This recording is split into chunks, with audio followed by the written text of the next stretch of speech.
Digital സാങ്കേതിക VC നിയമനത്തിലെ ഗവർണറുടെ നീക്കത്തിന് മറുനീക്കവുമായി സർക്കാർ. ഗവർണർ അപ്പീൽ സമർപ്പിച്ചാൽ സർക്കാർ സുപ്രീം കോടതിയിൽ തടസ്സ ഹർജി നൽകും. സർക്കാരിന്റെ ഭാഗം കേൾക്കാതെ തീരുമാനം എടുക്കരുത് എന്ന ആവശ്യം ഉന്നയിക്കും. ലീഗൽ ഡെസ്കിൽ നിന്ന് ഷപ്നയാണ് ചേരുന്നത്.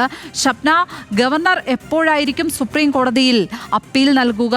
അദ്ദേഹം ഇതുമായി ബന്ധപ്പെട്ട് നിയമോപദേശം തേടിയിരുന്നു എന്നുള്ള വാർത്ത നമ്മൾ പങ്കുവച്ചതാണ്.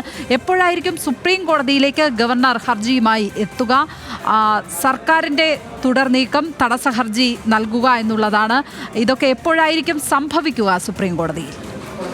ലക്ഷ്മി, അത്തരത്തിലുള്ള തിരക്കിട്ട നീക്കങ്ങൾ തന്നെ നടക്കുന്നുണ്ട് എന്നാണ് നമ്മൾ മനസ്സിലാക്കുന്നത്. ഏതായാലും ഗവർണർ നിയമോപദേശം തേടിയിരുന്നു. ഗവർണർക്ക് ഇക്കാര്യത്തിൽ എങ്ങനെയാണ് ഇത് മറികടക്കാനാകുക? ഗവർണർ ഹൈക്കോടതിയിൽ തന്നെ വാദം ഉന്നയിച്ചത് UGC ചട്ടപ്രകാരം ഗവർണർക്ക് ഈ രീതിയിൽ നിയമനത്തിന് അധികാരമുണ്ട്, താൽക്കാലിക VCമാരെ നിയമിക്കാൻ അധികാരമുണ്ട് എന്നതായിരുന്നു ഗവർണറുടെ വാദം. ആ ഒരു വാദം ഉന്നയിച്ച് തന്നെ സുപ്രീം കോടതിയെ സമീപിക്കാനുള്ള സാധ്യത തള്ളിക്കളയാനാവില്ല.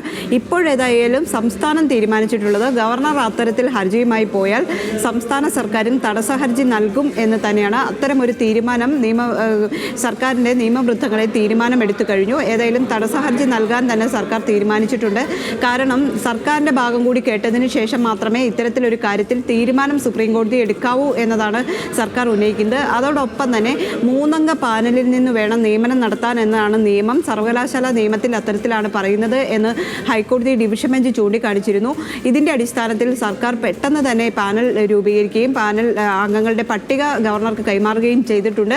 ഏതായാലും ഹൈക്കോടതി ഡിവിഷൻ ബെഞ്ചിൻ്റെ വിധി വന്നതോടുകൂടി ഗവർണർക്ക് ഉടൻ തന്നെ സർക്കാർ നൽകുന്ന പട്ടികയിൽ നിന്ന് നിയമനം നടത്തേണ്ടി വരും, അല്ലെങ്കിൽ സുപ്രീം കോടതിയെ സമീപിക്കേണ്ടി വരും. അതുകൊണ്ട് തന്നെ നിയമനം നടത്തിയില്ലെങ്കിൽ എത്രയും പെട്ടെന്ന് ഗവർണർ സുപ്രീം കോടതിയെ സമീപിക്കാനാണ് സാധ്യത. അങ്ങനെയെങ്കിൽ കേരള സർക്കാരും തടസ്സ ഹർജി നൽകും എന്നതാണ് ഇപ്പോൾ വരുന്ന പ്രധാനപ്പെട്ട വാർത്ത. ഷപ്നയാണ് ലീഗൽ ഡെസ്കിൽ നിന്ന് ഇപ്പോൾ വിവരങ്ങൾ പങ്കുവച്ചത്.